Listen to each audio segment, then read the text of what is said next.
안녕하세요. 성형외과 전문의 박진석입니다.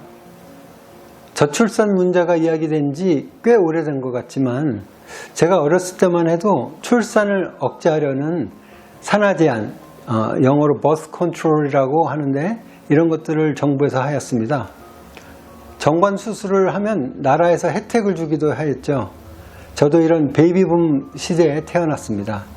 초등학교 시절에는 교실이 모자라서 한 반에 70명, 그래도 안 되어서 2부제로 수업을 했던 기억도 있어요. 또래 인구가 많다 보니 아무래도 생존 경쟁이 치열한 세상을 살아왔던 것 같기도 합니다. 그런데 왜 급속도로 사람들이 아기를 낳지 않는 걸까요? 어느 한 가지 문제는 아닌 것 같아요.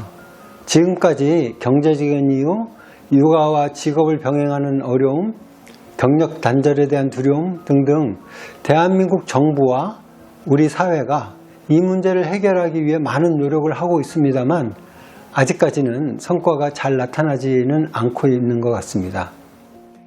이런 경제적 접근만으로 출산율이 늘어나지 않는 데는 출산에 대한 문화적 변화도 저출산율의 중요한 이유가 되는 것 같습니다.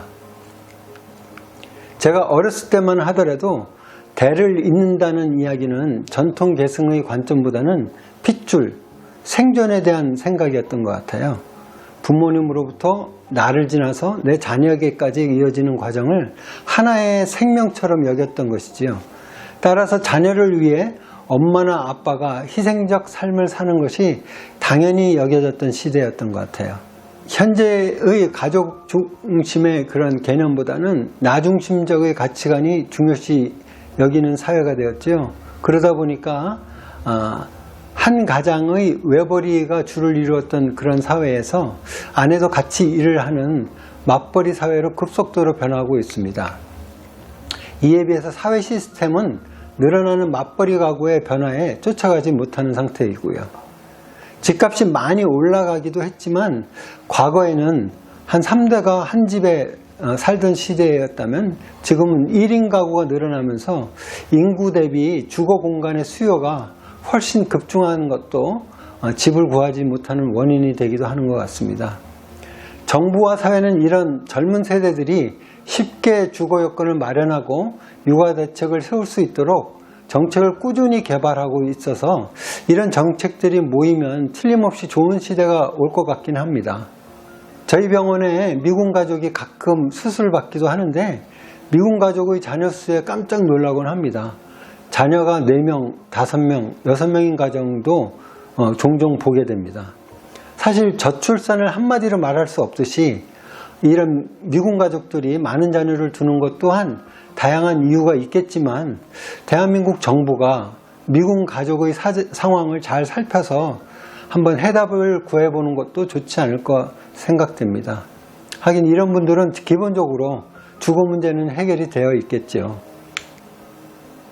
저출산 정책을 잘 세워서 앞으로 10년 뒤, 20년 뒤에는 출산율이 올라간다 하더라도 향후 30년 이상 고령화 사회로 가는 것을 출산 장려로만 막을 수는 없는 문제인 것 같습니다. 이런 고령화 사회는 지금보다도 젊은 세대들에게 더 많은 짐을 지울 수 있어서 출산율에 더 악영향을 주는 악순환이 될 수 있을 것도 같습니다. 그래서 제가 제안하고 싶은 부분은 이민정책입니다. 과거 우리나라 유능한 인재들이 기회의 땅 미국, 캐나다, 호주 등으로 이민을 갔던 것처럼 한국으로 들어와 살고 싶어하는 외국의 우수한 인재들이 원한다면 그들이 이민을 쉽게 들어올 수 있도록 하는 것입니다. 외국인 근로자, 국제 결혼 등으로 한국에 정착한 사람들에게도 지금보다 더 많이 배려해주고 잘 해주어야겠지만 한국 대학으로 유학 온 외국 학생들이 원한다면 쉽게 워킹 홀리데이 자격을 갖추도록 하고 또 원한다면 한국에 쉽게 정착할 수 있도록 도와주는 것이 대한민국의 급속도로 고령화 사회로 가는 것을 완화시킬 수 있는 방법은 아닐까 생각해 봤습니다. 감사합니다.